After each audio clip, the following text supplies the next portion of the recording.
अवश्य मिटाएंगे। भाई राजीव जी को आमंत्रित करता हूं इस उद्बोधन के लिए।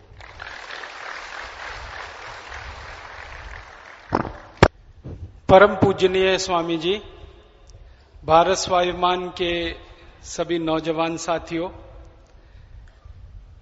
आज का जो विषय है वो भारत में गुलामी की निशानियां, ये विषय स्वामी जी द्वारा निर्देशित है। इस विषय पर मैं आपके सामने कुछ सूचनाएं, कुछ तथ्य, कुछ जानकारियां रखने की कोशिश करूंगा और आप सबसे इस बात के लिए निवेदन करूंगा कि इस विषय पर लगातार आप चिंतन करें, मनन करें और आज नहीं तो कल भारत स्वाभिमान की तरफ से कोई ऐसा कार्य करें कि ये गुलामी की निशानियां हमेशा के लिए मिट जाएं। कारण उसका बहुत साफ है कि दुनिया में कोई भी देश कभी भी अपनी गुलामी की निशानियों को संजोकर नहीं रखता। बहुत सारे देश अनेक अनेक समय पर अनेक अनेक दूसरे देशों के गुलाम हुए हैं, लेकिन जैसे ही वो देश आजाद हुए हैं उन्होंने सबसे पहले अपनी गुलामी की निशानियों को मिटाया है। दुनिया में 50 से ज्यादा देश हैं जो अलग अलग समय पर अंग्रेजों के गुलाम हुए और दुनिया में 50 से ज्यादा दूसरे देश हैं जो अंग्रेजों के अलावा दूसरे देशों के गुलाम हुए, जैसे फ्रांस के गुलाम हुए, जर्मनी के गुलाम हुए, पुर्तगाल के गुलाम हुए, स्पेन के गुलाम हुए। तो यूरोप में एक तो इंग्लैंड है, ब्रिटेन है, उसकी गुलामी में दुनिया के 50 देश रहे हैं और इसके अलावा दूसरे 50 देश हैं जो जर्मनी, फ्रांस, स्पेन, पुर्तगाल जैसे देशों की गुलामी में रहे हैं और अलग अलग देशों की गुलामी अलग अलग समय तक चली है। अफ्रीका 450 साल तक गुलाम रहा है अंग्रेजों का।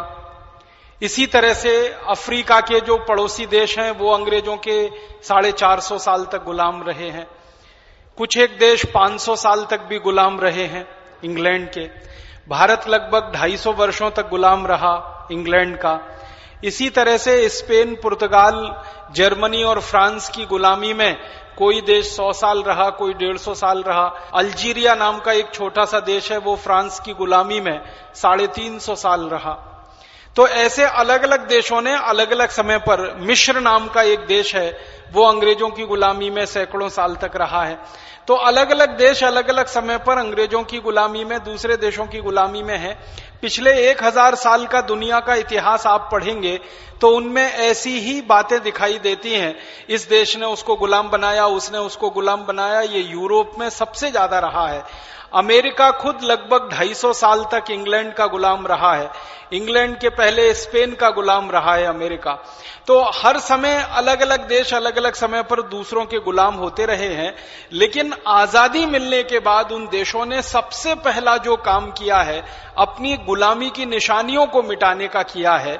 यही उनके आजाद होने का सबसे बड़ा सबूत होता है, उनके स्वतंत्र होने का सबूत होता है।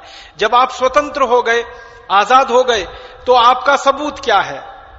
तो आपने गुलामी की सारी निशानियां मिटा दी, मन से भी मिटा दी, तन से भी मिटा दी, वतन से भी मिटा दी।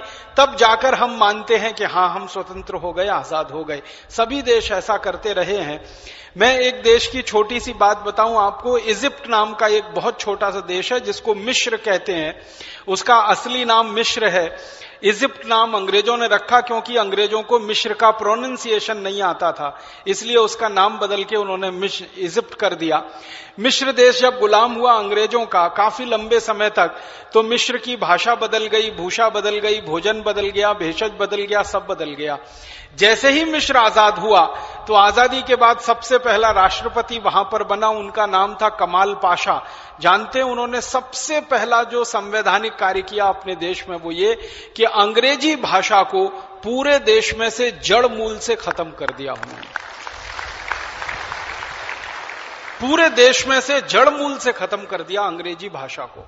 और पूरी की पूरी मिस्र की अपनी जो मूल भाषा थी, जो बहुत पुराने समय पर लोगों को मालूम थी और लोग भूल गए थे, उसकी लिपि भूल गए थे, भाषा के शब्द भूल गए थे, भाषा का संस्कार चला गया था, अपनी शैली भूल गए थे, क्योंकि ज्यादा समय तक अंग्रेजी में डूबे रहे। वो सारी की सारी पुरानी शैली को, पुरानी भाषा को, पुराने प्रोनाउंसिएशन को, उच्चारण को, सारा कुछ कमाल पाशा ने वापस लाया। और आपको सुनकर ताज्जुब होगा कि बहुत छोटा देश है मिस्र, उस छोटे से देश पर इतना दबाव था, आजादी के बाद उनको अपनी भाषा नहीं लानी चाहिए, अंग्रेजी में ही काम चलाना चाहिए। तो कमाल पाशा अक्सर ये कहा करते थे कि गुलाम देश में हम अंग्रेजी बोलते थे तब हमारी मजबूरी थी, आजाद देश में हम अंग्रेजी बोलें ये शर्मनाक है, ये अफसोस की बात है। इसलिए हम आजाद देश में अपनी भाषा बोलेंगे, और उन्होंने अपनी भाषा को लाया। ये मैंने आपको मिस्र की एक छोटी सी बात बताई।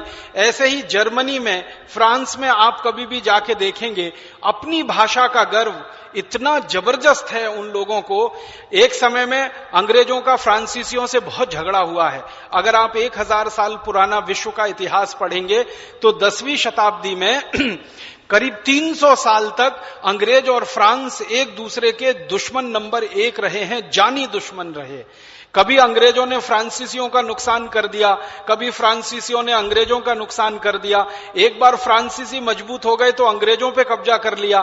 फ्रांस का एक क्षेत्र है, उसको नॉर्मांदी कहते हैं, तो वहां की एक जाति समूह के लोग चढ़ बैठे इंग्लैंड के ऊपर और कब्जा कर लिया पूरे इंग्लैंड पर। और कभी करीब 150 पौने 200 साल नॉर्मन्स लोगों का कब्जा इंग्लैंड पे रहा। फिर फ्रांस की दूसरी जातियों ने भी कब्जा किया। ये झगड़े बाद में उल्टे हो गए, इंग्लैंड ने कभी फ्रांस पर हमला कर दिया। इसमें दोनों की दुश्मनी रही है, और इस दुश्मनी में सबसे पहले उन्होंने अगर किसी बात को ध्यान दिया है तो अपनी भाषा को ध्यान दिया है। जब अंग्रेजों का प्रभुत्व फ्रांस पर हुआ तो अंग्रेजी आ गई वहां पर, लेकिन जैसे ही फ्रांस ने वापस विजय प्राप्त की, अंग्रेजी को जड़ मूल से खत्म कर दिया। आप फ्रांस में चले जाएंगे, सिर्फ फ्रेंच और फ्रेंच ही बोली जाती है, फ्रेंच और फ्रेंच ही पढ़ाई जाती है, कोई अंग्रेजी के शब्द नहीं, कोई आती है अंग्रेजी फिर भी नहीं बोलती। हाँ, अंग्रेजी का एक शब्द कोई आपसे बात नहीं करेगा, अंग्रेजी का एक वाक्य कोई नहीं बोलेगा। अगर आप फ्रांस के किसी हवाई अड्डे पर उतर जाएं, पेरिस में उतर जाएं, कहीं भी उतर जाएं, तो टैक्सी वाले को अगर आपने अंग्रेजी में गलती से बोल दिया, वो कभी भी लेके नहीं जाएगा आपको, झक मारकर आप कितना भी पैसा दे दीजिए उसको। और टूटी फूटी फ्रेंच में आपने कुछ अगर बोल दिया तो हो सकता है पूरे पेरिस में मुफ्त की यात्रा वो आपसे को करा दे, वो कभी आपसे पैसे भी नहीं मांगे। भाषा का इतना गौरव है उनको। और पता है फ्रांसीसियों ने क्या किया? चुन चुनकर डिक्शनरी में से ऐसे सारे शब्द निकाल दिए जो अंग्रेजी भाषा से कभी गलती से फ्रेंच में आ गए थे। क्योंकि आप जानते हैं जब भी कोई देश गुलाम होता है तो उसके कब्जे से सब चीजें चली जाती हैं। अभी एक चीज को आप हमेशा याद रखिएगा, जिस देश की आजादी चली जाती है उस देश का सब कुछ चला जाता है। तो आजादी गई तो भाषा चली जाती है। तो फ्रांस में भी ऐसा कभी हो गया, उन्होंने चुन चुन के एक एक अंग्रेजी का शब्द निकाल दिया अपनी डिक्शनरी से, अपनी परंपरा में से, अपनी मान्यता में से, अपने रोज के जीवन में से सारा उन्होंने अंग्रेजी निकाल दिया है। इसी तरह जर्मनी का है। आप जानते हैं जर्मनी और इंग्लैंड एक दूसरे के जानी दुश्मन रहे। जैसे फ्रांस और इंग्लैंड का एक दूसरे से झगड़ा रहा, वैसे ही जर्मनी का इंग्लैंड से काफी झगड़ा रहा है। और दूसरा विश्व युद्ध तो इसी झगड़े के कारण हुआ। आपने अगर सेकेंड वर्ल्ड वॉर की हिस्ट्री पढ़ी होगी तो जर्मनी का हिटलर और ये इंग्लैंड का क्लेमेंट आर एटली और विंस्टन चर्चिल, दो बड़े नेता उस जमाने के, इनके आपसी अहंकारों के टक्कर में दो युद्ध हो गए, दूसरा विश्व युद्ध हो गया। और उस दूसरे विश्व युद्ध के बाद जर्मनी में एक ही बात हुई, क्योंकि इंग्लैंड ने जर्मनी का काफी नुकसान किया, बाद में जर्मनी ने भी काफी नुकसान इंग्लैंड का कर दिया। लेकिन जर्मन लोगों ने कसम खाई कि उनके देश में से इंग्लैंड की गुलामी की कोई भी निशानी वो रहने नहीं देंगे। तो जर्मन भाषा में से अंग्रेजी का एक एक शब्द उन्होंने निकाल के फेंक दिया। जर्मनी की मान्यता और परंपरा में गलती से कोई अंग्रेजी मुहावरा आ गया, उस मुहावरे को उन्होंने निकाल के फेंक दिया और बहुत सारी भाषा में उन्होंने परिवर्तन लाया ऊपर से नीचे तक। ये सभी देशों में होता रहा है। लेकिन दुर्भाग्य हम अपने देश की बात करना चाहते हैं वो ये कि भारत इंग्लैंड का गुलाम हो गया। 250 साल तक हम लगभग उनकी गुलामी में रहे। पहले ईस्ट इंडिया कंपनी की गुलामी रही, बाद में अंग्रेज सरकार की गुलामी आ गई, ब्रिटिश पार्लियामेंट की गुलामी हमारे ऊपर आ गई। और अंग्रेजी यहां अंग्रेजों के कारण आई, ये भी आप जानते हैं, अंग्रेजी भारत की मूल भाषा नहीं है। तो अंग्रेज जिस भाषा को लेके आए थे और जिस भाषा में वो राजकाज चलाते थे, जिस भाषा में भारत के लोगों के ऊपर अत्याचार किया जाता था, जिस भाषा की मदद से भारत के लोगों को लूटमार किया जाता था, जिस भाषा की मदद से भारत के लोगों को मूर्ख बनाया जाता था, जिस भाषा की मदद से भारत के राज्य छीने गए थे, उस भाषा को आजादी मिलने के बाद तत्काल हटा देने की जरूरत थी। लेकिन हमने जर्मनी जैसा साहस नहीं दिखाया, फ्रांस जैसा साहस नहीं दिखाया, मिस्र जैसा साहस नहीं दिखाया। छोटे छोटे देशों ने जिस तरह का साहस दिखाकर अपनी मातृभाषा को राष्ट्रभाषा बनाया, हम वैसा साहस नहीं दिखा सके और आजादी के बाद भी इस अंग्रेजी को लगातार हम ढोते चले आ रहे हैं। सवेरे आपसे परम पूजनीय स्वामी जी बात कर रहे थे कि हमारे संविधान में यह तय हुआ था कि आजादी मिलने के बाद 15 वर्ष के अंदर भारत की भाषा बदल जाएगी। संविधान में लिखा गया, और संविधान में लिखने वाले कोई साधारण पुरुष नहीं थे। इस देश के बड़े बड़े नेताओं ने संविधान लिखा है। बाबा साहब अंबेडकर संविधान सभा की जो ड्राफ्टिंग कमेटी थी उसके चेयरमैन थे। डॉक्टर राजेंद्र प्रसाद संविधान सभा के सबसे बड़े नेताओं में गिने जाते थे। सच्चिदानंद सिन्हा संविधान सभा के बहुत बड़े नेताओं में से हुआ करते थे। अनुग्रह नारायण सिन्हा संविधान के बहुत बड़े नेताओं में गिनती होती थी। सरदार वल्लभ भाई पटेल संविधान सभा के सर्वोच्च पद पर विराजमान हुआ करते थे।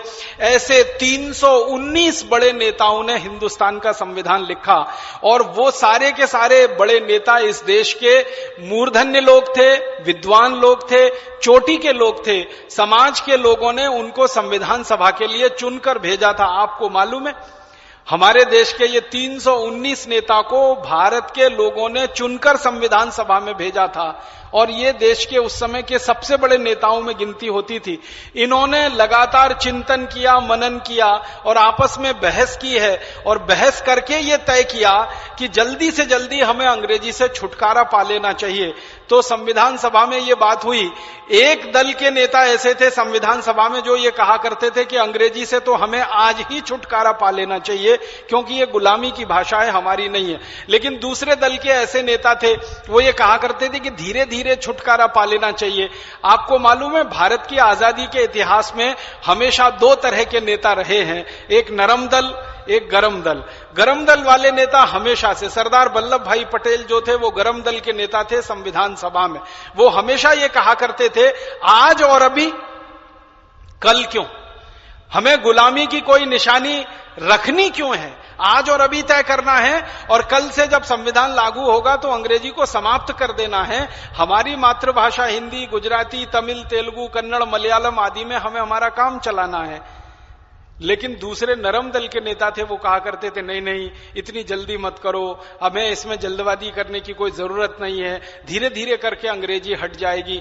दुर्भाग्य से उस समय क्या हुआ, संविधान सभा में भी नरम दल वाले नेताओं की थोड़ा बहुमत हो गया, गरम दल वाले नेताओं का अल्पमत रह गया, तो बीच का रास्ता निकाला गया। गरम दल वाले कहते थे तुरंत अंग्रेजी हटाओ, नरम दल वाले कहते थे धीरे धीरे हटाओ। तो बीच का रास्ता निकाला गया कि चलो ठीक है, 15 साल एक समय तय कर लेते हैं, 15 साल में हम अंग्रेजी को पूरी तरह से विदा कर देंगे। ये तय हो गया, लिख गया। जब तय हो गया और लिख गया और संविधान की सभा का प्रस्ताव बन गया और उसके बाद वो दस्तावेज बन गया, तो उसके बाद आजादी के 62 साल होने को आए हैं, अभी भी अंग्रेजी को क्यों नहीं हटाया गया, क्यों नहीं उसको विदा किया गया?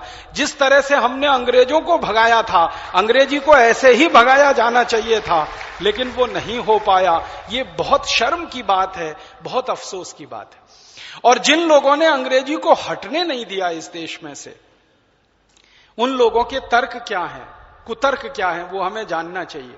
क्योंकि जब आप समाज में जाएंगे और आप ये बात करेंगे ना कि हमारा भारत स्वाभिमान का संविधान क्या है, हमारे भारत स्वाभिमान की नीतियां क्या हैं, तो सबसे पहली और प्रमुख नीतियों में से एक है भाषा की नीति हमारी। हम ये चाहते हैं कि भारत के सारे विद्यार्थियों को सभी तरह की उच्च शिक्षा मातृभाषा में ही उपलब्ध होनी चाहिए। हमारे भारत के सभी न्यायालयों में, उच्चतम न्यायालय में, उच्च न्यायालय में, जिला न्यायालय में, तहसील न्यायालय में, हर व्यक्ति को न्याय की उम्मीद उसकी मातृभाषा में ही होनी चाहिए और न्याय का निष्पादन भी उसकी मातृभाषा में होना चाहिए। न्याय हिंदी में मिले, तमिल में मिले, तेलुगु में मिले, मलयालम में मिले, और न्याय करने वाले तमिल, तेलुगु, मलयालम, हिंदी आदि का उपयोग करें, न्याय करवाने वाले इनका उपयोग करें, ये हमारे भारत स्वाभिमान की बहुत स्पष्ट नीति है। जब आप इस नीति को लेकर लोगों के बीच में जाएंगे तो ये बातें आपको ध्यान रखनी है। लोग आपसे कुतर्क करेंगे, और वो कुतर्क हैं उन लोगों के जिन्होंने अंग्रेजी को हटने नहीं दिया इस देश में से। संविधान सभा में अंग्रेजी का सबसे ज्यादा समर्थन अगर किसी ने किया तो भारत के प्रथम प्रधानमंत्री पंडित जवाहरलाल नेहरू ने किया। पंडित जवाहरलाल नेहरू अपने पूरे समय इस बात की वकालत करते रहे कि अंग्रेजी अगर हम नहीं जानेंगे तो विकास नहीं कर सकते, अंग्रेजी नहीं जानेंगे तो आगे नहीं बढ़ सकते, अंग्रेजी नहीं जानेंगे तो हमको विज्ञान और तकनीकी नहीं आ सकती, अंग्रेजी नहीं जानेंगे तो हम में वैज्ञानिकता नहीं आ सकती, अंग्रेजी नहीं जानेंगे तो हम पोंगा पंडित रहेंगे, अंग्रेजी नहीं जानेंगे तो हम प्रगतिशील नहीं बनेंगे। 20 तरह के कुतर्क वो दिया करते थे। सबसे बड़ा उनका कुतर्क था कि अंग्रेजी विश्व भाषा है। मैं आपको जानकारी के लिए कहना चाहता हूं, आप खुद इस बात को कोशिश करिए वेरीफाई करने की, प्रमाणित करने की। दुनिया में 200 देश हैं, उनमें से 7 देश की राष्ट्रभाषा अंग्रेजी, और 7 और देशों में बोलने की भाषा अंग्रेजी, कुल मिलाकर 14। अब 200 देशों में से सिर्फ 14 देशों में अंग्रेजी अगर बोली जा रही है तो कितने प्रतिशत देशों में अंग्रेजी बोली जा रही है? 10% भी नहीं हुआ। 10% भी गिनेंगे तो 20 देश हो जाते हैं। 7%। अब 7% देशों में अंग्रेजी भाषा के रूप में इस्तेमाल हो रही है, बाकी 93% देशों में अंग्रेजी का कोई नाम लेवा नहीं है, उसके गाने वाला कोई नहीं है, उसकी बात करने वाला कोई नहीं है, तो विश्व भाषा कैसे हो गई? बताइए।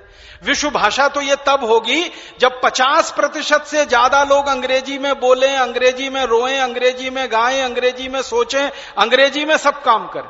रोना, गाना, हंसना, बोलना, चलना फिरना सब उनका अंग्रेजी में हो, 50% से ज्यादा दुनिया के देश के लोगों का, तब तो हम मानेंगे कि हाँ ये विश्व भाषा होने लायक है। 7% लोग दुनिया में अंग्रेजी बोलते हैं, गाते हैं, पढ़ते हैं, पढ़ाते हैं, उस पर विश्व भाषा कैसे हो सकती है?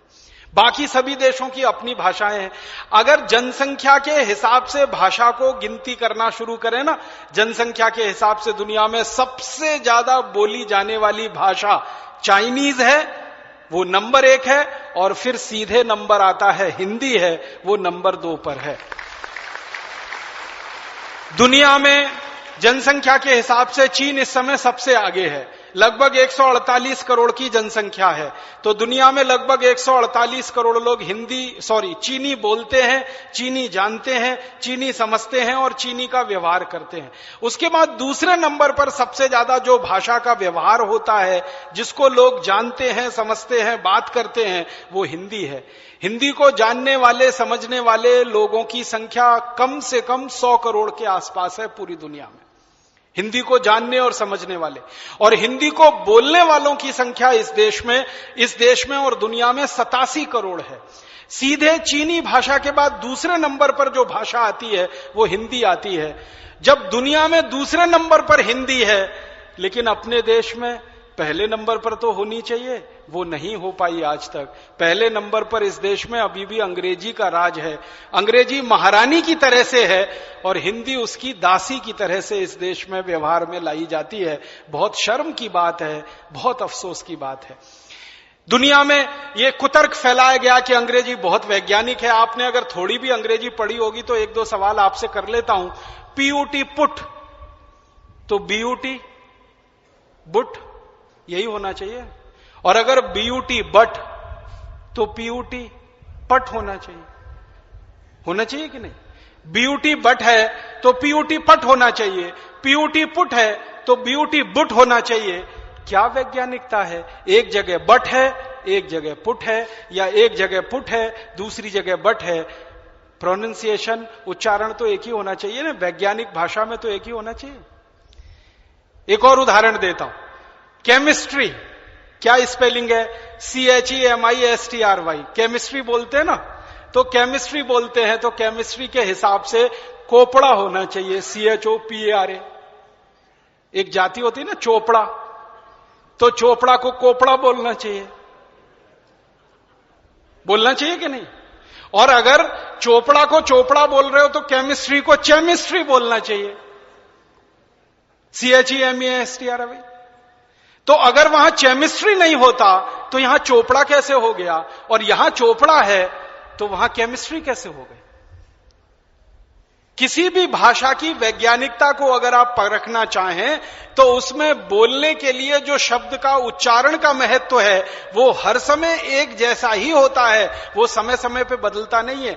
कभी सी का हो जाता है, कभी सी सा हो जाता है। सी के साथ ए लग गया तो कई बार का उच्चारण देने लगता है, सी के साथ आई लग गया, ई लग गया तो वो सा का हो जाता है। तो ये क्या चक्कर है भाई? भाषा में इतने ज्यादा इसमें विसंगतियां हैं। अगर अंग्रेजी की विसंगतियों पे मैं व्याख्यान करूं तो 3 घंटे यही विषय पे मैं आपसे बात कर सकता हूं। आपका सिर्फ ध्यान आकर्षित कर रहा हूं कि विसंगतियां इतनी ज्यादा हैं अंग्रेजी में, अंग्रेजी के जो बड़े विद्वान हैं वो भी उनका निराकरण नहीं कर पाते, तो वैज्ञानिकता कैसी है? और सबसे खराब बात है जो अंग्रेजी की वो ये है कि आप अंग्रेजी में सोच नहीं सकते, चिंतन नहीं कर सकते। अगर आपको सोचना पड़ेगा, चिंतन करना पड़ेगा तो आपकी मातृभाषा में ही संभव है। आप मूल भाषा मातृभाषा में ही चिंतन कर सकते हैं, उसी में सोच सकते हैं, उसी में विचार कर सकते हैं। आप अपने घर में व्यवहार करते हैं तो मातृभाषा में ही कर सकते हैं। घर के लोगों से हंसी मजाक करते हैं तो मातृभाषा में ही कर सकते हैं। अगर आप बहुत दुखी हो जाएं और आप अवसाद की स्थिति में चले जाएं तो भी मातृभाषा में ही शब्द आपके मुंह से निकलेंगे। हे राम, हाय राम, क्या कर दिया, हे गॉड नहीं निकलेगा, ओ गॉड नहीं निकलेगा, क्योंकि भाषा आपके खून में घुसी हुई है, संस्कार में पूरी तरह से बसी हुई है, रची हुई है। तो आप जिस भाषा में रोएंगे, गाएंगे, जिस भाषा में हंसेंगे, हंसाएंगे, जिस भाषा में बात करेंगे, व्यवहार करेंगे, वो भाषा आपके लिए अनुकूल होगी और शब्दों का भंडार आपके पास पर्याप्त होगा। लेकिन अंग्रेजी भाषा में चूंकि आप मूल काम कोई कर नहीं पाएंगे तो हर बार अंग्रेजी में आपको कुछ करना पड़ेगा, तो भाषांतर करना पड़ेगा, और भाषांतर करने में 6 गुना ज्यादा समय खर्च होगा। आप चाहें तो करके देख लीजिए। आपको कोई एक वाक्य स्वामी जी कहें, भारत स्वाभिमान की मूल नीति मातृभाषा की नीति है, मान लीजिए ये एक वाक्य आपको कहा गया, अब आपको कहेंगे अंग्रेजी में बोलो, तो जितनी देर आपको सोचने में लगेगी उससे 6 गुने कम समय में आप हिंदी में पट से बोल देंगे उसको। किसी छोटे बच्चे के साथ परीक्षण करके देख लो, किसी छोटे बच्चे को कोई कहानी सुनाओ, बहुत अच्छे से ध्यान से मातृभाषा में सुनेगा, वही कहानी उसको अंग्रेजी में सुनाओ, 6 दिन लग जाएंगे, तब तो ठीक से सुनने की स्थिति में आएगा, और 6 दिन लग जाएंगे तो याद करने की स्थिति में आएगा, याद नहीं कर पाएगा तो रटेगा, और रटने के बाद अगले 6 दिन बाद कुछ बोल के सुनाएगा, वो भी टूटी फूटी होगी, बीच में उसमें व्याकरण की गलती होगी, भाषा की अशुद्धियां होंगी। क्यों? संस्कार में नहीं है ना।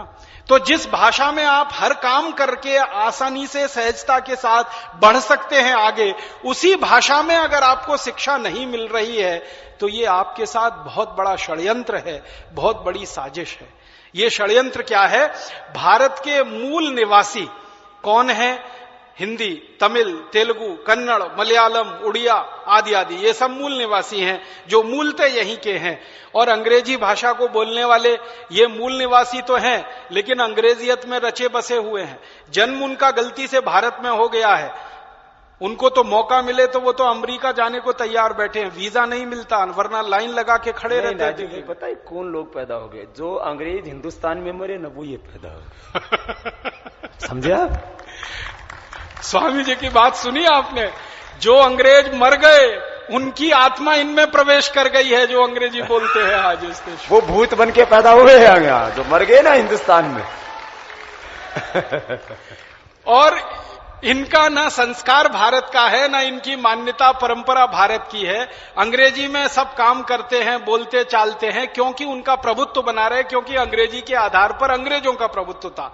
तो भारत के मूल नागरिक कभी सत्ता व्यवस्था में ना आ जाएं, भारत के मूल नागरिक कभी व्यवस्था को संभालने की स्थिति में ना आ जाएं, भारत के मूल नागरिक कभी इस देश को चलाने की स्थिति में ना आ जाएं, इसके लिए जानबूझकर अंग्रेजी को आजादी के 62 साल के बाद भी ढोया जा रहा है। और मैं आपको एक बात बताना चाहता हूं जो आप खुद महसूस कर सकते हैं, देख सकते हैं। अंग्रेजी भाषा के जो स्कूल चलते हैं ना, अलग अलग जगह पब्लिक स्कूल चलते हैं, कुछ कॉन्वेंट स्कूल चलते हैं, मैंने बहुत बार करके देखा है, उनका मूल ज्ञान बहुत ही कम है वहां के विद्यार्थियों का। और जो हिंदी मातृभाषा के स्कूल चलते हैं ना, या कन्नड़, तमिल, तेलुगु, उड़िया आदि के मूल स्कूल चलते हैं, उनके बच्चों का मूल ज्ञान बहुत ज्यादा है। मूल ज्ञान समझते हैं? जिस पर आप सारी इमारत खड़ी करते हैं अपनी जिंदगी की, वो मूल ज्ञान जो मातृभाषा के विद्यार्थी हैं उनका सबसे ऊंचा है, और जो अंग्रेजी भाषा के विद्यार्थी हैं उनका सबसे नीचा है। अगर आप मूल ज्ञान की स्थिति का अगर तुलनात्मक अध्ययन करेंगे तो मातृभाषा के विद्यार्थी गणित में बहुत ऊंचे हैं, मातृभाषा के विद्यार्थी भौतिक शास्त्र में बहुत ऊंचे हैं, मातृभाषा के विद्यार्थी रसायन शास्त्र में बहुत ऊंचे हैं, मातृभाषा के विद्यार्थी समाज शास्त्र में बहुत ऊंचे हैं। मातृभाषा के विद्यार्थी सिर्फ अंग्रेजी में कमजोर हैं, इसलिए वो जिंदगी के हर क्षेत्र में कमजोर हो गए हैं और कहीं भी आगे बढ़ने के लिए उनके सारे रास्ते बंद हैं। वो अंग्रेजी में फेल हो जाते हैं, बाकी सभी विषयों में उनके 100 में से 99 नंबर आते हैं, 100 में से 98 नंबर आते हैं, 100 में से 95 नंबर आते हैं, बाकी सभी विषयों में बस अंग्रेजी में उनके 100 में से 40 आते हैं या 45 आते हैं। इस कारण से वो आईएएस नहीं बन पाते, सिविल सर्विसेज में नहीं जा पाते, वो आईपीएस नहीं बन पाते, सिविल सर्विसेज में नहीं जा पाते, वो आईसीएस आईएफएस नहीं बन पाते, आईआरएस नहीं बन पाते, ऑल इंडिया सर्विसेज में, ऑल इंडिया कैडर में नहीं जा पाते। कितना बड़ा उनके साथ अन्याय हो रहा है आप सोचिए। मूल विषय का सारा ज्ञान उनको है, बस एक भाषा का ज्ञान उनको नहीं है, और वो भी ऐसी भाषा जो विदेशी भाषा है उसमें उनको ज्ञान नहीं है, तो उनको सबको पीछे रह जाना पड़ता है। और जिनको सिर्फ विदेशी भाषा आती है और विषय का ज्ञान कुछ खास नहीं होता है, वो सब उच्च पदों पर पहुंच जाते हैं, और इसी कारण से देश की व्यवस्थाओं को ठीक तरह से चला नहीं पाते हैं, और देश की सारी व्यवस्था को गुड़गोबर करके और पूरे समाज का सत्यानाश और सर्वनाश कर देते। ये बहुत बड़ी बात है। ये विदेश में रहने वाला चपरासी, ड्राइवर, झाड़ू लगाने वाला, लैट्रिन साफ करने वाला भी अंग्रेजी जानता है, तो अंग्रेजी जानने से वो बड़ा नहीं हो जाता, वो झाड़ू लगाता है, वो लैट्रिन ही साफ करता है। तो अंग्रेजी जिसको आती है हम मानते हैं वो बहुत कुछ जानता है। अरे विदेशों में रहने वाला ड्राइवर, चपरासी, लैट्रिन साफ करने वाला, जूते पॉलिश करने वाला, मालिश करने वाला, सारे के सारे लोग अंग्रेजी बोलते हैं। लेकिन ये एक बहुत बड़ा षड्यंत्र है कि जब राजीव भाई ने कहा कि भारत की सत्ता में, भारत की शासन व्यवस्था में, भारत की शिक्षा, उच्च शिक्षा व्यवस्था में, भारत के तकनीकी व्यवस्था में किसी को इंजीनियर आदि बनना हो, आईआईटी करना हो, तो अंग्रेजी नहीं आता है तो नहीं जाएगा उधर। तकनीकी व्यवस्था में, प्रबंधकीय व्यवस्था में किसी को भी एमबीए आदि करना हो और किसी बहुत मैनेजमेंट के बड़े बड़े जो है चीजों को चलाना हो, इन सारी उच्च व्यवस्थाओं में आम आदमी का प्रवेश ना हो, माने गरीब मजदूर किसान के बच्चों का प्रवेश ना हो, जो इस देश के आम नागरिक हैं उनका प्रवेश रोकने के लिए इन षड्यंत्रकारी लोग वहां पर फन फैलाए, ये जहरीले नाग बैठे हुए हैं और इन सब के हमें फन नोचने हैं, इनके फन तोड़ने हैं, और इस देश के आम आदमी को इन जहरीले नागों के फन दबोच करके हमें आम आदमी को हक दिलाना, ये बहुत बड़ी बात है। इस देश के अंग्रेजी के कारण से 99% लोगों के साथ में अन्याय हो रहा है, और ये बात हमें इस देश के लोगों को समझानी है। जैसे आपको अभी भाई राजीव जी बता रहे हैं, इस तरह से इस देश के जब 100 करोड़ से ज्यादा 114 करोड़ भारतीयों को बताएंगे कि राष्ट्रभाषा हिंदी में और अन्य भारतीय भाषाओं में हमारा शिक्षण, हमारा शासन, हमारी न्याय व्यवस्था, हमारी उच्च शिक्षा, हमारे सारे काम हम भारतीय भाषाओं में करना चाहते हैं, तो फिर इस देश के 114 करोड़ लोगों की आवाज को कोई दबा नहीं सके। काम कर। अभी कितना दुख और अफसोस है हमें अपने देश में इस परिस्थिति पर कि मुझे न्याय चाहिए, आपको न्याय चाहिए, हमको किसी अदालत में जाना पड़े, हाई कोर्ट में जाना पड़े, सुप्रीम कोर्ट में जाना पड़े, तो मुझे मेरे न्याय की बात मेरी मातृभाषा में करने की अनुमति नहीं है। वकील को सारी बात हम अपनी मातृभाषा में समझाएंगे, फिर वकील उसको अंग्रेजी में भाषांतर करेगा, फिर उसके आधार पर पिटीशन ड्राफ्ट होगी, फिर वकील उसको अंग्रेजी में जज को समझाएगा, फिर जज वकील के साथ अंग्रेजी में सब कुछ वार्तालाप करेगा, उसके बाद फैसला आएगा, वो अंग्रेजी में लिखा जाएगा। न्याय पाने वाले को अंग्रेजी का कुछ ABCD नहीं आता, लेकिन न्याय की पूरी पत्रिका उसको अंग्रेजी में दी जाएगी, तो वो क्या करे? उसको निचोड़े कि नहाए कि खाए कि बनाए, क्या करे? आग लगाए, उसमें करे क्या? उसको मालूम नहीं है, अंग्रेजी का ABCD नहीं आता। वो बेचारा सीधा साधा भोला भाला आदमी है, और वो अदालत में जाके उच्च न्यायालय में, सर्वोच्च न्यायालय में अगर फरियाद करता है तो फरियाद हिंदी में न सुनी जाकर अंग्रेजी में ही सुनी जाएगी, और फैसला भी अंग्रेजी में दिया जाएगा। इसका मतलब हमारी न्याय व्यवस्था साधारण आदमी को न्याय से वंचित रख रही है और उसको अन्याय की तरफ धकेल रही है। और ऐसा अन्याय जब बार बार किसी के ऊपर होगा तो फिर वो विद्रोही हो जाएगा, और शासन व्यवस्था के खिलाफ वो विद्रोह करेगा तो किसी दिन हथियार उठाएगा, नक्सली हो जाएगा, आतंकवादी उग्रवादी हो जाएगा। फिर हमारी शासन व्यवस्था चिल्लाएगी कि इतने सारे लोग नक्सली हो रहे हैं, आतंकवादी उग्रवादी हो रहे हैं। जब न्याय नहीं मिलता है किसी आदमी को और अन्याय बार बार उसके ऊपर होता ही चला जाता है, तब आदमी परवश होकर, विवश होकर हथियार उठाने के लिए मजबूर हो जाता है। हमारे देश में न्याय न मिले, हमें शिक्षा न मिले, हमारी बात न सुनी जाए, हमारी प्रतियोगी परीक्षाओं में बैठने का अधिकार हमसे छीन लिया जाए।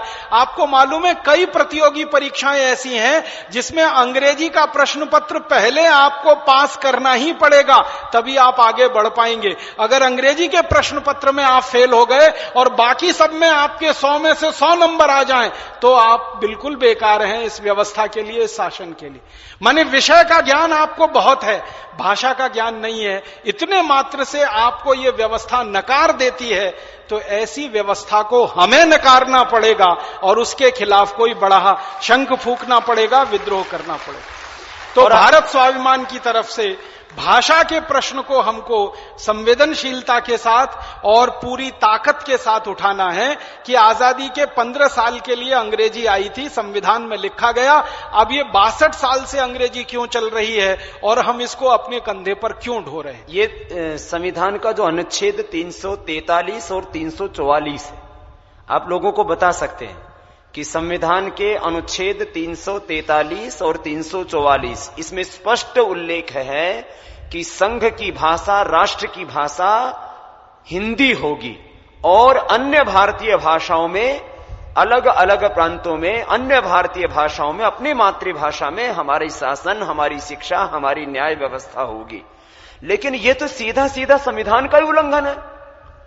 लेकिन अब यदि इसके हाई कोर्ट या सुप्रीम कोर्ट में हमें रिट भी दायर करनी पड़े तो अंग्रेजी में करनी पड़ेगी। क्यों? कि सुप्रीम कोर्ट में और हाई कोर्ट में आप हिंदी में रिट ही नहीं कर सकते। आप माने ये कितने बड़ा न्याय। माने एक तरफ देश का संविधान को हम बड़ा माने या देश को बड़ा माने, देशवासियों को बड़ा माने, ये बहुत बड़ी विद्रूपता है। तो संविधान के, हमारे इंडियन कॉन्स्टिट्यूट के जो है 343 भारतीय संविधान की और 344 धाराओं के अनुरूप, ये हम कहीं असंवैधानिक बात नहीं कर रहे, अवैज्ञानिक बात नहीं कर रहे। अभी भाई राजीव जी आपको तर्क देंगे उस विषय में भी कि ये अवैज्ञानिक भाषा, और दूसरा बोल रहे थे ना, लोग बोलते विकास होगा, विज्ञान और तकनीकी की भाषा है। बताओ, जापान का विकास कम है पूरी दुनिया में? पूरी दुनिया में सबसे अच्छी टेक्नोलॉजी अभी तक भी हमारे भारत में तो कम से कम जापान की मानते हैं। और जापान का एक भी आदमी जान करके, वहां के प्रधानमंत्री से लेकर के चपरासी तक, एक भी आदमी अंग्रेजी में नहीं बात करता है, खाली अपनी जापानीज में बात करते हैं। तो हमारे देश में ऐसा क्यों नहीं हो सकता? तो ये बहुत बड़ा मुद्दा है। और जो अभी राजीव भाई ने कहा ना कि कुछ ये जहरीले नाग बैठे, इनके फन कुचली बनाई बात बनेगी नहीं। कुछ चंडाल चौकड़ी बैठ गई है ऊपर, वो चाहती है कि हमारे और हमारे बच्चों के अलावा, क्योंकि उनके परिवारों में अंग्रेजी का माहौल है, उनको कोशिश की जाती है, बार बार पढ़ाया जाता है, सिखाया जाता है कि हमारे और हमारे परिवार के बच्चों के अलावा इस देश के उच्च आसनों पर, उच्च पदों पर, उच्च व्यवस्थाओं में, उच्च शिक्षा में, तकनीकी में, प्रबंधन में, उद्योग में, व्यापार में किसी का प्रवेश ना हो। तो 99% लोगों के साथ में बहुत बड़ा अन्याय हो रहा है। मैं आपको जापान के साथ ही एक दूसरा उदाहरण देता हूं। जर्मनी का दुनिया की सारी तकनीकी में सर्वश्रेष्ठ तकनीकी मानी जाती है जर्मनी की, फिर जापान की। मैकेनिकल इंजीनियरिंग में, इलेक्ट्रॉनिक्स इंजीनियरिंग में, इलेक्ट्रिकल इंजीनियरिंग में, ऑटोमोबाइल इंजीनियरिंग में, टेक्सटाइल इंजीनियरिंग में, जितनी भी इंजीनियरिंग के क्षेत्र हैं जहां से तकनीकी निकलती है, प्रौद्योगिकी निकलती है, बड़ी बड़ी मशीनें बनाते हैं। हाँ, सारी दुनिया में सर्वश्रेष्ठ तकनीकी है जर्मनी की और फिर है जापान की। लेकिन आपको मालूम है जर्मनी की मातृभाषा जर्मन है, वहां के सारे विद्यार्थी पहली कक्षा से लेकर आखिरी कक्षा तक जर्मन में पढ़ते हैं, इंजीनियरिंग जर्मन में करते हैं, मैनेजमेंट की पढ़ाई जर्मन में होती है, सारी प्रौद्योगिकी की पढ़ाई जर्मन में होती है, मेडिकल की पढ़ाई जर्मन में होती है। और जर्मनी 7 करोड़ से कम आबादी का देश है। मालूम है, आबादी 7 करोड़ से कम है, अभी 7 करोड़ भी पूरी नहीं है। हमारे हिंदुस्तान में जर्मनी से बड़े कई राज्य हैं। हमारा ये उत्तर प्रदेश जर्मनी से बड़ा है, हमारा बिहार जर्मनी से बड़ा है, बंगाल जर्मनी से बड़ा है, आंध्र प्रदेश जर्मनी से बड़ा है, महाराष्ट्र जर्मनी से बड़ा है। भारत के तो 10-11 राज्य जर्मनी से बड़े हैं। जर्मनी 7 करोड़ से कम का देश है और वहां अगर सारे इंजीनियरिंग की पढ़ाई जर्मन में हो सकती है, 7 करोड़ की आबादी का देश अगर ये कर सकता है, तो 115 करोड़ की आबादी का देश इंजीनियरिंग में पढ़ाई क्यों नहीं कर सकता? और आपको मालूम है फ्रांस की आबादी तो जर्मनी से भी कम है, 5 करोड़ 80 लाख की आबादी है इस समय। और 5 करोड़ 80 लाख की आबादी का फ्रांस अपनी पूरी पढ़ाई फ्रेंच में कर सकता है, इंजीनियरिंग की, डॉक्टरी की, मैनेजमेंट की सारी पढ़ाई वो फ्रेंच में कर सकते हैं। तो हम 115 करोड़ वाले अपनी सारी की सारी पढ़ाई तमिल, तेलुगु, कन्नड़, मलयालम, हिंदी में क्यों नहीं कर सकते? ऐसे ही पुर्तगाल तो 2 करोड़ की आबादी का देश है, पुर्तगाल की आबादी तो और भी 2 करोड़ है। पुर्तगाल की पूरी शिक्षा व्यवस्था चलती है तो पोर्चुगीज में चलती है और पोर्चुगीज में शिक्षा लेकर वो इंजीनियर, डॉक्टर, साइंटिस्ट बन सकते हैं और उनके यहां नोबेल पुरस्कार प्राप्त वैज्ञानिक पैदा हो सकते हैं और सारी दुनिया में वो व्यापार कर रहे हैं पोर्चुगीज के आधार पर। तो हम 115 करोड़ के लोग क्यों नहीं कर सकते? दुनिया में हमसे ज्यादा छोटे छोटे देश, हमसे ज्यादा कमजोर देश, कमजोर से मतलब संसाधनों में कमजोर, भगवान का दिया हुआ प्राकृतिक संपदा जिनके पास सबसे कम है, अगर वो अपनी मातृभाषाओं में सब कुछ कर सकते हैं तो हम भी हिंदी में सब कुछ कर सकते हैं। हिंदी में कुछ नहीं हो सकता, उसका सबसे पहला कुतर्क आया हमारी सरकार की तरफ से, वो ये कि हमारे पास वैज्ञानिक शब्दों की कमी है। अभी थोड़े दिन से केंद्रीय हिंदी संस्थान नाम की एक बहुत बड़ी संस्था है आगरा में, जिनका मुख्य कार्यालय है, उन्होंने पूरा शब्दकोश तैयार कर दिया। 1-2 नहीं, हजारों नहीं, लाखों लाखों शब्द हैं जो विज्ञान के लिए काम के उपयोग के आ सकते हैं। तो अब तो ये तर्क भी खत्म हो गया। संस्कृत उसका स्रोत, और संविधान में लिखा हुआ है कि जहां आवश्यकता पड़ेगी भाषा में, वो शब्द जो है मूल मुख्यतः स्पष्ट किया हुआ है संविधान में, संस्कृत से लिए जाएंगे और दूसरे अन्य भारतीय भाषाओं से लिए जा सकते हैं। तो संस्कृत में एक अकेली संस्कृत है जिसमें करोड़ों नहीं अरबों शब्दों की उत्पत्ति का सामर्थ्य है, क्योंकि मैंने 5 साल व्याकरण ग्रामर पढ़ा है। 1-2 नहीं, लाखों नहीं, करोड़ों नहीं, अरबों खरबों शब्द उत्पन्न करने का सामर्थ्य है, जिसमें 4000 पाणिनि के सूत्र हैं, 2000 धातुएं हैं, कुछ उसमें गणसूत्र हैं, उणादि कोश है और जो है उधर निघंटू है। ये इतना बड़ा व्याकरण का शास्त्र है, 5 साल मैंने उसको स्वयं पढ़ा है। और मैं तो कहता हूं भारत नहीं, हम पूरी दुनिया को चलाने के लिए शब्दों की उत्पत्ति भारत से करके दे सकते हैं, इतना ज्यादा शब्द सामर्थ्य है। और आपको यह भी मालूम है कि आज की दुनिया के सब सर्वश्रेष्ठ जो वैज्ञानिक माने जाते हैं ना, कंप्यूटर चलने और चलाने के लिए जिस मूल चीज की आवश्यकता होती है उसको वो लोग अंग्रेजी में एल्गोरिदम कहते हैं। पहले एल्गोरिदम बनती है, इसमें हिंदी में हम उसको प्रमेय कहते हैं। तो पहले एल्गोरिदम तैयार होती है, उसके आधार पर कंप्यूटर के चलने की सारी भाषाएं विकसित होती है। आपको सुनकर यह ताज्जुब होगा और हैरानी होगी कि अमेरिका, जर्मनी, फ्रांस, जापान, दुनिया भर के सारे देशों के वैज्ञानिक अभी इस एक निष्कर्ष पर पहुंच चुके हैं कि दुनिया की सर्वश्रेष्ठ एल्गोरिदम तैयार हो सकती है तो संस्कृत में ही हो सकती है, दूसरी किसी भाषा में हो ही नहीं सकती। और एक इसमें भी क्या षड्यंत्र चलता है देखो, अभी पिछले कई वर्षों से हरियाणा में संस्कृत अनिवार्य थी, लेकिन वहां से उसकी अनिवार्यता खत्म करने के लिए अब षड्यंत्र शुरू हो गया। माने इतने ज्यादा षड्यंत्र हो रहे हैं भाषा के स्तर पर, तो और भाषा ही हमारी अभिव्यक्ति का, हमारी व्यवस्थाओं का, हमारी समस्त व्यवहार का जो सबसे बड़ा स्रोत है वो भाषा है। और उसके ऊपर इतना आक्रमण हो रहा है, देख के कई बार कौन खोलता है। तो ये हमें तय कर लेना है अब अपने स्तर पर कि हम हमारे व्यक्तिगत और वैयक्तिक जीवन में अंग्रेजियत की और अंग्रेजी भाषा की गुलामी से बाहर आएंगे। हमें सरकार को बाहर लाना है इस गुलामी से, क्योंकि अंग्रेजी भाषा हमारी मातृभाषा नहीं है, अंग्रेजों द्वारा थोपी गई भाषा है, जबरदस्ती हमारे ऊपर लादी गई भाषा है, जिसने हमारी पूरी वैज्ञानिकता को ढक दिया है, हमारे बुद्धि विकास को पूरी तरह से रोक दिया है। आप 2 बच्चों के ऊपर परीक्षण करके देख लीजिए, एक बच्चे को बचपन से अंग्रेजी सिखाना और पढ़ाना शुरू कर दीजिए और दूसरे को मातृभाषा में सिखाना और पढ़ाना शुरू कर दीजिए, जितनी कुशाग्र बुद्धि मातृभाषा वाले की होगी अंग्रेजी वाले की नहीं होगी। एक आईक्यू टेस्ट होता है ना, इंटेलिजेंट क्वेस्ट का टेस्ट, इंटेलिजेंसी क्वेस्ट और इंटेलिजेंटी कोशंट जब इंटेलिजेंसी का नापा जाता है वो सबसे ज्यादा मातृभाषा वाले विद्यार्थियों का ही निकलता है, अंग्रेजी भाषा के विद्यार्थियों का कभी नहीं निकलता। और मैंने हिंदुस्तान में एक सूची बनाई है कि जिन्होंने अंग्रेजी भाषा में पढ़ा है वो कहां पहुंचे हैं और जो मातृभाषा से पढ़कर आए हैं वो कहां पहुंचे हैं। इस देश के जो अर्थव्यवस्था के चोटी पर बैठे हुए लोग हैं ना, जैसे धीरूभाई अंबानी, बिरला परिवार, नुस्ली वाडिया परिवार, ऐसे 72 परिवार हैं इस देश में। इन 72 परिवारों में से 3 को छोड़कर 69 परिवारों की शीर्ष पर जो लोग बैठे हुए हैं वो सब मातृभाषा के पढ़े हुए लोग हैं। कोई गुजराती में पढ़ा है, कोई तमिल में पढ़ा है, कोई तेलुगु में पढ़ा है, कोई कन्नड़ में पढ़ा है, कोई हिंदी में पढ़ा है, कोई पंजाबी गुरुमुखी में पढ़ा है और शीर्ष पर पहुंचा है। और आपको सुनकर हंसी आएगी कि अंग्रेजी भाषा में जो पढ़े हुए लोग हैं वो इन मातृभाषा वालों के नीचे 10-10 हजार रुपये की नौकरी कर रहे हैं, 15-15 हजार रुपये के नौकर है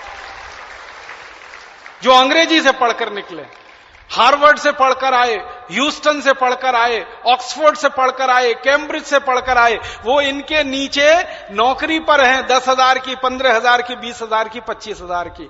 मालिक जो हैं कंपनियों के, जिन्होंने एम्पायर खड़ा किया है, साम्राज्य खड़ा किया है, वो तो सब मातृभाषा वाले लोग हैं। इसी तरह वैज्ञानिकों की सूची बनाई है मैंने, आप हैरान हो जाएंगे, चोटी के सारे वैज्ञानिक इस देश में 1% अपवाद को छोड़कर सारे चोटी के वैज्ञानिक इस देश में मातृभाषा के स्कूलों में पढ़कर निकले इस देश में। आपको तो सबसे बड़ा उदाहरण देता हूं, हमारे पूर्व राष्ट्रपति डॉक्टर एपीजे अब्दुल कलाम, जिन्होंने मिसाइल बनाने के क्षेत्र में इस देश को आत्मनिर्भर बनाया और जिन्होंने इस देश में परमाणु बम का परीक्षण करवाया श्री अटल बिहारी वाजपेयी के जमाने में। उनकी बुद्धि का कमाल देखो कि परमाणु बम का परीक्षण हो गया और अमेरिका जैसे देश को पता ही नहीं चला। अमेरिका के जासूसी करने वाले सैटेलाइट हैं, हमारे स्पेस के ऊपर अमेरिकन सैटेलाइट 1-1 मिनट की जासूसी करते हैं। हम यहां बैठे हैं और इतना बड़ा समूह है, इसकी जासूसी वो कर लेते हैं। वो अमेरिकी वैज्ञानिकों को डॉक्टर एपीजे अब्दुल कलाम की बुद्धि ने ऐसा चकराया कि वो कहीं और व्यस्त थे और यहां परमाणु बम के परीक्षण पर परीक्षण हो गए और अमेरिका वाले हैरान परेशान कि भारत के लोग इतने होशियार कैसे हो गए। ये होशियारी पता है कहां से आई? अब्दुल कलाम की तमिल बुद्धि में से ये होशियारी निकली, ये अंग्रेजी बुद्धि में से नहीं निकल सकती। दूसरा बड़ा नाम बताता हूं, इस देश में सबसे पहला सुपर कंप्यूटर जिस वैज्ञानिक ने बनाया, डॉक्टर विजय भटकर, वो पूरी तरह से मराठी भाषा से पढ़कर निकले हुए वैज्ञानिक हैं। आपको मालूम, एक जमाना था कि हमारे पास सुपर कंप्यूटर नहीं था। हमारे देश के प्रधानमंत्री श्री राजीव गांधी अमेरिका गए थे सुपर कंप्यूटर मांगने के लिए। अमेरिका ने मना कर दिया कि हम सुपर कंप्यूटर किसी को नहीं बेचते, क्योंकि हम हमारी लेटेस्ट टेक्नोलॉजी किसी को नहीं दे सकते। राजीव गांधी अपना सा मुंह लेके वापस चले आए। डॉक्टर विजय भटकर और उनकी टीम ने राजीव गांधी को कहा कि आप हमको थोड़ा समय दीजिए और थोड़ा सा पैसा दीजिए, हम आपको सुपर कंप्यूटर अमेरिका से भी बेहतर बना कर देंगे। तो पहले तो राजीव गांधी को भरोसा नहीं हुआ कि ऐसा हो सकता है, लेकिन मरता क्या न करता, कोई चारा नहीं था, सुपर कंप्यूटर बनाना ही था, कोई देने को हमको तैयार नहीं था। तो उन्होंने डॉक्टर विजय भटकर और उनकी टीम को काम पे लगाया, उनको प्रोजेक्ट सैंक्शन करके दिया, पैसे दिए और डॉक्टर विजय भटकर ने तय समय से आधे समय में दुनिया का सर्वश्रेष्ठ सुपर कंप्यूटर बना के दुनिया को दिखाया। और वो सुपर कंप्यूटर अमेरिका के सबसे बेहतरीन सुपर कंप्यूटर से ज्यादा गति पे काम करता है और बहुत सस्ता है। और भारत ने उसी सुपर कंप्यूटर के मॉडल पर आज तक 50 से ज्यादा सुपर कंप्यूटर बनाए और दुनिया के दूसरे देशों को बांट दिए, जो वहां के यहां उन देशों में काम कर रहे हैं। कनाडा का पूरा मौसम विज्ञान का विभाग भारतीय सुपर कंप्यूटर पे चलता है, आपको मालूम है ये बात? कनाडा जैसा आधुनिक देश, कनाडा जैसे दुनिया के 20 देशों में भारत के सुपर कंप्यूटर लगे हैं। और ध्यान दीजिएगा, डॉक्टर विजय भटकर मूलतः मराठी भाषा के विद्यार्थी हैं और मराठी के साधारण स्कूल से पढ़कर निकले हैं। साधारण स्कूल समझते हैं, म्युनिसिपैलिटी का, जिनमें हमारे नेताओं के बच्चे कभी झांकने को नहीं जाते, अधिकारियों के बच्चे कभी झांकने को नहीं जाते। साधारण म्युनिसिपैलिटी के स्कूल में पढ़कर निकला हुआ कोई बच्चा देश में सर्वश्रेष्ठ सुपर कंप्यूटर का निर्माता हो सकता है। साधारण तमिल स्कूल में पढ़कर निकला हुआ बच्चा इस देश में कोई सर्वश्रेष्ठ मिसाइल बनाने की तकनीकी का निर्माता हो सकता है, परमाणु बम बनाने की तकनीक का निर्माता हो सकता है। हमारे देश के एक और बड़े वैज्ञानिक हैं प्रोफेसर MG मेनन, उनकी पूरी शिक्षा व्यवस्था मलयालम में हुई, 12वीं तक पूरा मलयालम में पढ़े हैं और इस देश के सर्वश्रेष्ठ चोटी के वैज्ञानिकों में उनकी गिनती है। प्रोफेसर स्वामीनाथन, जिनका नाम सारी दुनिया जानती है कृषि के क्षेत्र में, वो मूलतः अपनी मातृभाषा के तमिल के स्कूल में पढ़कर निकले हुए व्यक्ति हैं और आज सारी दुनिया उनके विद्वता का लोहा मानती है। हमारे देश में एक लंबी लिस्ट है वैज्ञानिकों की जो मूल मातृभाषा से पढ़कर निकले तो चोटी के वैज्ञानिक बने। और मैं आपको अफसोस की बात बताता हूं, जो कॉन्वेंट में से और पब्लिक स्कूलों से अंग्रेजी माध्यम से पढ़े हुए जो बच्चे निकले ना, वो वैज्ञानिक नहीं बने, वो साइंटिस्ट नहीं बने, साइंटिफिक मैनेजर बन गए। समझ गए आप? साइंटिस्ट होना एक अलग बात है और साइंटिफिक मैनेजर होना दूसरी बिल्कुल अलग बात है। साइंटिस्ट वो है जो मूल शोध में लगता है और शोध को आगे बढ़ाता है। साइंटिफिक मैनेजर वो होता है जो शोध को आगे बढ़ाने में सहयोग करता है। जैसे स्वामी जी कुछ लिख रहे हैं, लिखने के लिए कागज चाहिए, तो कागज किसी ने लाके दे दिया, वो साइंटिफिक मैनेजर है, लिखने वाला साइंटिस्ट है। तो साइंटिफिक मैनेजर बन के ही रह जाते हैं सारे कॉन्वेंट और पब्लिक स्कूल के बच्चे अंग्रेजी में पढ़कर निकलते हैं, क्योंकि मूल बुद्धि चलती ही नहीं है, क्योंकि अंग्रेजी में आप सोच नहीं सकते हैं, क्योंकि मातृभाषा आपकी अंग्रेजी नहीं है। जो आप मूल भाषा में सोच सकते हैं वही भाषा में आप कर सकते हैं। इसलिए भारत के सर्वश्रेष्ठ वैज्ञानिक निकले तो मातृभाषा में से, सर्वश्रेष्ठ उद्योगकर्मी निकले तो मातृभाषा में से, सर्वश्रेष्ठ व्यापारी निकले तो मातृभाषा में से, सर्वश्रेष्ठ संस्कृत विद्वान तो मातृभाषा में से। हर जगह विद्वान को आप ढूंढोगे, देखोगे, परखोगे तो पता चलेगा उनकी बैकग्राउंड वही है मातृभाषा की। और इतना ही नहीं ना, ये जो देश चलाने का ठेका जिनको मिला हुआ है, नेता भी अधिकांश हिंदी में पढ़े, हिंदी मीडियम से पढ़े, लेकिन देश के ऊपर वो लाद के रखते हैं। आप इस देश के नेताओं के बारे में भी तो बता दें। थोड़ी सी जानकारी, हमारे सारे नेताओं में 1% को छोड़कर 545 लोकसभा में बैठते हैं और 250 राज्यसभा में और 5000 से ज्यादा विधानसभाओं में बैठते हैं। इन सब नेताओं में आधा प्रतिशत को छोड़ दो, बाकी 99.5% नेता भी मातृभाषा के स्कूलों में ही पढ़कर निकले हैं। जब वो भाषण देते हैं, पब्लिक मीटिंग करते हैं, वोट मांगते हैं, आपके बीच में आते हैं और गधे को भी बाप बनाते हैं, उस समय वो सब मातृभाषा में ही बात करते हैं। वोट मांगते हैं मातृभाषा में, हिंदी भाषा में, गुजराती, मराठी, तमिल, तेलुगु, मलयालम, बंगला में। वोट मांगते हैं भारतीय भाषाओं में, हिंदी भाषा में, गुजराती, मराठी में, और राज किस में करते हैं? अंग्रेजी में। मतलब नेता बनते ही फिर गड़बड़ हो जाती है। और मैं तो कई नेताओं को जानता हूं, आप भी जानते हैं, नाम लेके कहने की जरूरत नहीं है। जिंदगी भर हर जगह पब्लिकली, माने सार्वजनिक रूप से हिंदी हिंदी हिंदी हिंदी हिंदी, और संसद में भाषण शुरू करते ही अंग्रेजी चालू हो जाती है। संसद में खड़े होते ही अंग्रेजी चालू हो जाती है। ये चक्कर क्या है? संसद में जाते ही अंग्रेजी हो जाती है शुरू, और संसद के बाहर अपने क्षेत्रों में होते हैं तो हिंदी। उसके लिए मुझे एक कहानी कहनी है 1 मिनट की, वो ये कि ये जो संसद भवन बनी हुई है ना, ये अंग्रेजों की बनाई हुई है। आपको मालूम है? ये भवन पूरा अंग्रेजों का बनाया हुआ। 1927 में ये बन के तैयार हुआ संसद का भवन, जो गोल गोल गुंबज है ना, ऊपर से देखो तो शून्य जैसा रहता है, इसमें से शून्य ही निकलता है और कुछ नहीं निकलता। तो ये संसद भवन अंग्रेजों की बनाई हुई है।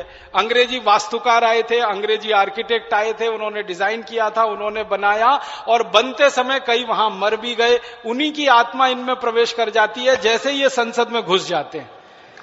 एक अंग्रेज था, उसका नाम था लुटियन। दिल्ली वाले जानते हैं, दिल्ली में एक इलाका कहलाता है जिसको कहते हैं लुटियन स्टॉर्म, लुटियन टीला। हिंदी में कहेंगे तो लुटियन का टीला। टीला समझते हैं? एक छोटे से पहाड़नुमा इलाके को टीला कहते हैं। तो लुटियन टीला पर बनी हुई है पूरी संसद। तो लुटियन की आत्मा वहीं पे है, वही लुटिया डुबो। हाँ, तो वही लुटिया डुबोती है इस देश की।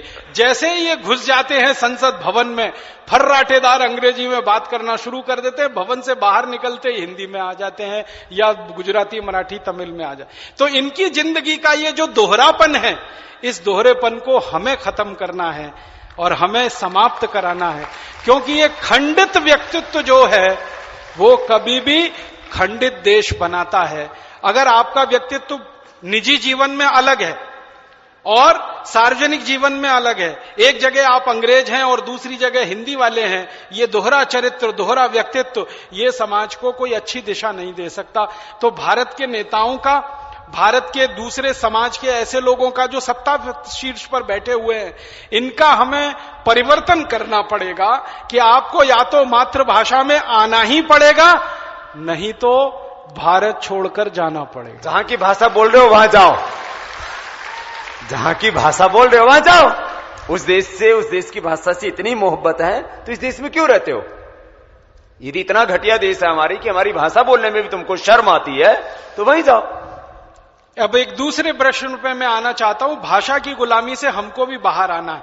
हमारे अपने निजी जीवन में और सार्वजनिक जीवन में भारत स्वाभिमान का कोई भी कार्यकर्ता ऐसा काम ना करे जिससे आपके ऊपर कोई उंगली उठा सके। तो आप आज से ही मन में ये संकल्प ले लीजिए कि भाई भाषा के प्रति हमारे मन में इतनी संवेदना तो होनी चाहिए कि अपने जीवन के हर काम को करते समय हम हमारी मातृभाषा का उपयोग करें। राष्ट्रभाषा का, मातृभाषा का ये आपके जीवन में आना चाहिए। तो कहां से शुरू होगा? सबसे पहले अपने घर से शुरू करिए। आपके घर में देखिए, आपने अपने भाई बहनों के नाम, बेटे बेटियों के नाम कुछ अंग्रेजी वाले तो नहीं रखे हुए हैं? टिंकू, डब्लू, बबलू, पिंटू, बबली, डबली, ट्विंकल, डिम्पल, अर्थ मालूम है इनके? बता दो। जबरदस्ती नाम रख के बैठे हुए। बता दो। ये जो टिंकू है ना, टिंकू, एक बार मैं डिक्शनरी लेके बैठा कि इन शब्दों के अर्थ ढूंढे जाए, तो 17वीं शताब्दी की वेबस्टर डिक्शनरी में इनके अर्थ मिले। टिंकू का अर्थ होता है आवारा लड़का। आवारा तो समझते हैं, बाप की ना सुने, मां की ना सुने, घर में कभी ना रहे, घर का कोई काम ना करे, कुछ भी बोलो तो हमेशा उसको टालता रहे, उल्टा करे, उसको अंग्रेजी में टिंकू कहते हैं। और हम मूर्ख भारतवासियों ने अपने होनहार उच्च आदर्शों वाले बच्चों का नाम टिंकू रखा हुआ। मुझे बहुत गुस्सा आता है, किसी घर में मैं चला जाऊं, पिताजी का नाम है रामदयाल, माताजी का नाम है गायत्री देवी, बेटा टिंकू आ गया उनका। अब रामदयाल और गायत्री देवी का टिंकू कहां से आया, ये जरा खोज का विषय है और शोध का विषय है। ना उसका बदलवा देंगे। तो आप जो है, जिसका किसी का नाम ऐसा हो तो उसका बदलवा दे, उसका रामदयाल का रामदास। हाथ जोड़कर विनती है कि आपके परिवार के भाई बहनों के, बेटे बेटियों के नाम अगर इस तरह के हैं, तुरंत इनको बदल दीजिए। अपने पास हिंदी नामों की कोई कमी नहीं है, संस्कृत नामों की कोई कमी नहीं, गुजराती, मराठी, तमिल, तेलुगु नामों की कमी नहीं है। तो यहां से शुरू करिए अपने जीवन में, यहां से शुरू करिए। दूसरा काम आप एक और करिए अपने निजी जीवन में, भाषा की गुलामी से बाहर आने के लिए। आप अगर बैंक में अपना खाता खोलते हैं तो हस्ताक्षर कभी भी अंग्रेजी में मत करिए। सारे के सारे बैंक के खातों में आप हिंदी में हस्ताक्षर करिए। ये अपनी मातृभाषा में आप शुरू करिए। लिपियां अलग अलग हो सकती हैं, लिपि भारतीय हो। अगर आपकी भाषा गुजराती है तो गुजराती में करिए, तमिल है तमिल में करिए, कन्नड़ है कन्नड़ में करिए, मलयालम में करिए, जो भाषा है उसमें करिए, अंग्रेजी के हस्ताक्षर हटा दीजिए। फिर आप कहेंगे जी अकाउंट तो खुल गया है, तो बदल दीजिए। आपको मालूम है बैंक में ऐसी सुविधा है, जब चाहेंगे आपके हस्ताक्षर का नमूना बदलने के लिए बैंक तैयार है, आपको उसका एक सूचना बैंक को देनी है, बैंक आपकी इस सुविधा से कर देगा। तीसरा, अपने जीवन में वहां से शुरू करिए कि कोई चेक लिख रहे हैं तो उसको कभी भी अंग्रेजी में मत लिखिए, हिंदी में ही लिखिए। चेक हिंदी में लिखने की सुविधा है और हिंदी में लिखे गए चेक को स्वीकार करने की भी सुविधा है। गुजराती, मराठी सभी भाषाओं में चेक लिखने की सुविधा है, चेक को स्वीकार करने की सुविधा है। तो सारे चेक आपके मातृभाषाओं में लिखे जाएं, राष्ट्रभाषा में लिखे जाएं। चेक पर हस्ताक्षर आपकी मातृभाषा में हो, राष्ट्रभाषा में हो। और व्यक्तिगत बोलचाल में अंग्रेजी के शब्दों का प्रयोग कम से कम करिए, क्योंकि आपको बहुत सारे अंग्रेजी शब्दों का अर्थ नहीं मालूम है और अर्थ का अनर्थ हो जाता है। हर शब्द का अपना एक इतिहास होता है, ऐसे ही अंग्रेजी शब्दों का अपना एक इतिहास है। लेकिन उस इतिहास को जानकर अगर आप शब्द इस्तेमाल करते हैं तब तो आपको छूट है। बिना जाने अनजाने में आप बोलते रहते हैं, वो बहुत खतरनाक है। एक शब्द है जिसको हम कहते हैं मैडम, बहुत खतरनाक है। अगर इसको आप जान लेंगे तो आज के बाद किसी को मैडम कहने की हिम्मत नहीं कर पाएंगे आप। हम किसी को भी राह चलती बहन को, मां को, बेटी को मैडम कह देते हैं, और हमारे देश का भला हो बहनों का, वो भी मैडम कहलवाने में गौरव महसूस करती हैं। हमको मैडम कहो। मैडम का अर्थ जान लीजिए, MADAME ये शब्द है मैडम। मूलतः ये फ्रेंच का शब्द है। फ्रेंच में एक शब्द होता है, उसका नाम है मादाम। MA माने मां और दाम, DAME दाम। मां माने मेरा, दाम माने महिला। मेरी महिला, मेरी स्त्री, मेरी औरत, वो है मादाम। फिर वो अंग्रेजी में चला गया, क्योंकि अंग्रेजी वालों ने सारी दुनिया से उधार लिए हुए शब्द सबसे ज्यादा है। अंग्रेजी के मूल शब्द सबसे कम है, दुनिया भर की भाषाओं से उधार लेकर खिचड़ी बना रखी है उन्होंने। तो ये मादाम शब्द फ्रेंच से ले लिया, अंग्रेजी में आ गया, जिसका मूल अर्थ है मेरी स्त्री, मेरी महिला, मेरी औरत। उसको आप कह सकते हैं मैडम। अब सारी महिलाएं आपकी हैं, सारी स्त्रियां आपकी हैं, सारी औरतें आपकी हैं तो बहन के रूप में, हैं तो मां के रूप में, पत्नी के रूप में नहीं हो सकती सारी स्त्रियां, सारी महिलाएं। तो गलती से भी कल से किसी को मैडम मत कहिए। मां बोलिए, बहन बोलिए, मां कहिए, बहन कहिए, बेटी कहिए। अगर छोटी है, बराबर की है तो आप बहन कहिए, जो कहना है कहिए। भारतीय शब्दों में रिश्ते बिल्कुल स्पष्ट हैं। बहन का रिश्ता एकदम स्पष्ट है, मां का रिश्ता एकदम स्पष्ट है, बेटी का रिश्ता एकदम स्पष्ट है, पत्नी का रिश्ता एकदम स्पष्ट है। इतने स्पष्ट रिश्ते दुनिया के किसी शब्द में नहीं मिलेंगे जो भारत में। मैडम का रिश्ता ही स्पष्ट नहीं है आपको, और हो गया तो कहने की हिम्मत नहीं करेंगे। तो हाथ जोड़कर विनती करता हूं, मैडम कहना बंद कर दीजिए। और जो आपके नजदीक में मैडम कहलाने वाली बहनें हैं, उनको भी जरा ये बता दीजिए कि आप किस किस की हो सकती हैं, किसकी नहीं हो सकती है। तो ये मैडम बंद करें। और एक बहुत खराब शब्द है सर, सर, सर। ऐसी गुलामी घुसी हुई है हमारे यहां। मैं कार्यालयों में जाता हूं तो एक ही शब्द सुनता हूं, yes sir, okay sir, right sir, very good sir, fine sir, sir, sir. मालूम है सर क्या है? ये जो SIR सर शब्द है, ये अंग्रेजी का शब्द है, मूलतः अंग्रेजी का है।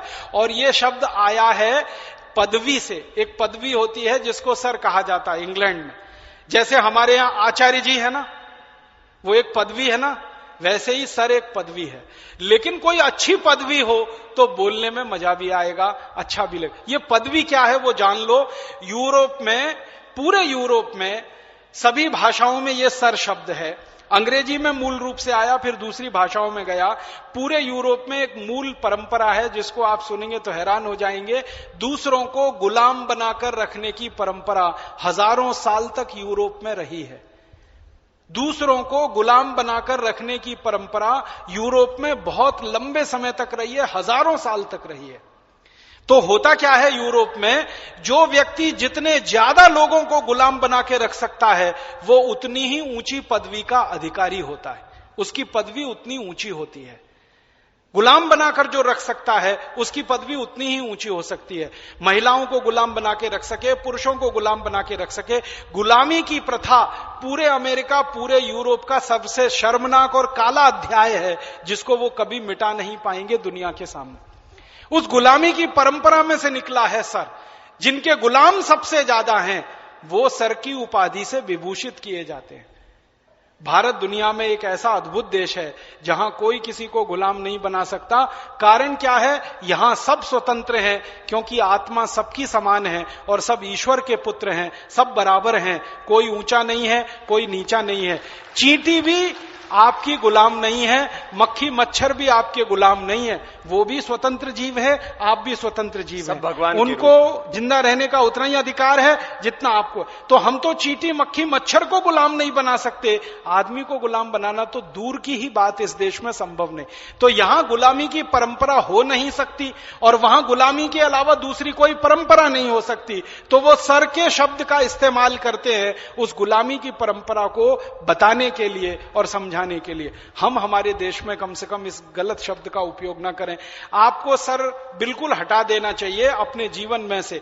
और अगर किसी अननोन अनजान आदमी को आप संबोधित कर रहे हैं तो श्रीमान कहिए ना, कितना सुंदर शब्द है श्रीमान। श्रीमान कहिए, श्रीमान कहिए, महाशय कहिए, महोदय कहिए, कोई भी शब्द ले लीजिए, हिंदी का संस्कृत का, शब्दों की कोई कमी नहीं। और अपने शब्दों में दम कितना है। थोड़ी देर पहले मैं मैडम बता रहा था ना, और भारत का एक शब्द है श्रीमती। श्री माने लक्ष्मी, मति माने बुद्धि। लक्ष्मी और बुद्धि, लक्ष्मी और सरस्वती जहां एक साथ निवास करे वो श्रीमती, वो मैडम नहीं है। मैडम अलग है, श्रीमती अलग है। हम कई बार भाषांतर कर देते हैं ना, मैडम का श्रीमती कर दिया, सर का श्रीमान कर दिया, ये बड़ा खतरनाक खेल है। और एक शब्द कभी भी अपनी जिंदगी में अंग्रेजी का मत लाइएगा, मिस्टर। मिस्टर ये, मिस्टर ये, मिस्टर ये, मिस्टर ये अक्सर बोलते रहते ना। मिस्टर का इतिहास अगर जान लेंगे तो फिर कभी भी बोल नहीं पाएंगे। मिस्टर कौन होता है और मिसेस कौन होता है। हमारे यहां मिसेस श्रीमती नहीं है। इंग्लैंड यूरोप में मिसेस और मिस्टर जो शब्द हैं वो क्या है? इंग्लैंड की एक पुरानी परंपरा है, वो ये है एक से ज्यादा स्त्रियों को अपने साथ रखना, एक से ज्यादा पुरुषों को अपने साथ रखना। कोई महिला है, रानी है, वो कई पुरुषों को अपने लिए इस्तेमाल कर सकती है, अपने शरीर की वासना को शांत करने के लिए। और कोई राजा है, वो बहुत सारी स्त्रियों को इस्तेमाल कर सकता है अपने शरीर की वासना को शांत करने के लिए। और राजा के नीचे के जो लोग हैं वो भी उसी परंपरा में चलते रहते हैं, जो अधिकारी वर्ग के लोग होते हैं। तो वहां बहुत सारी महिलाओं से बहुत सारे पुरुषों के रिश्ते होते हैं, बहुत सारे पुरुषों के बहुत सारी महिलाओं से रिश्ते होते हैं। एक खराब शब्द है ना, विवाह के अतिरिक्त संबंध, जिसको एक्स्ट्रा मैरिटल अफेयर्स कहते हैं, वो पूरे यूरोप में सामान्य है। मैं यूरोप के ऐसे बहुत बड़े लोगों को जानता हूं जिनकी 20-20 शादियां हुई, 25-25 शादियां हुई, 50-50, 35-35, 40-40, सबके तलाक हुए, अंत में कोई उनके साथ नहीं रहा, पत्नी भी अलग मरी, पति भी अलग मरा, ऐसे लोग हैं। और उनके यहां बहुत सारी शादियां होती हैं और बहुत सारी स्त्रियों को शादियों के बिना भी साथ में रखा जाता है। इस तरह का उनके यहां चलन है, वो अपने देश में नहीं रहा। और हमारे यहां गलती से किसी राजा ने ये कोशिश की तो जनता ने कभी उसको स्वीकार नहीं किया, ये आप जान लीजिए। हमारे यहां ऐसे कुछ राजा हुए जिन्होंने ये गलती की, उनको इस देश की जनता ने स्वीकार नहीं किया, हटाया उनको, गद्दी से उतारा, उनके खिलाफ बगावत की और उनके खिलाफ विद्रोह किया। तो हमारे यहां ये चलन और परंपरा है नहीं। हम थोड़ी शुचिता वाले लोग हैं, ब्रह्मचर्य की बात करने वाले लोग हैं। राजा के लिए ब्रह्मचारी होना बहुत बड़ी जरूरत माना जाता रहा है। यूरोप में ऐसा नहीं है। तो वहां क्या होता है कि एक ही पुरुष की बहुत सारी स्त्रियां हो सकती हैं, एक स्त्री के बहुत सारे पुरुष हो सकते हैं। तो उनको अलग अलग करने के लिए तय किया जाता है मिस्टर एंड मिसेस। कौन सी मिसेस? ये वाली। कौन से मिस्टर? ये वाले। कौन से मिस्टर? वो वाले। कौन से? तो अब मैं मूल अर्थ बता रहा हूं। मिस्टर का अर्थ होता है पति को छोड़कर कोई भी पुरुष, वो मिस्टर है। और मिसेस माने धर्म पत्नी को छोड़कर कोई भी स्त्री। आप सोचिए, आपके लिए यह संभव है? पति को छोड़कर कोई भी पुरुष मिस्टर हो सकता है और पत्नी को छोड़कर कोई भी स्त्री मिसेज हो सकती है।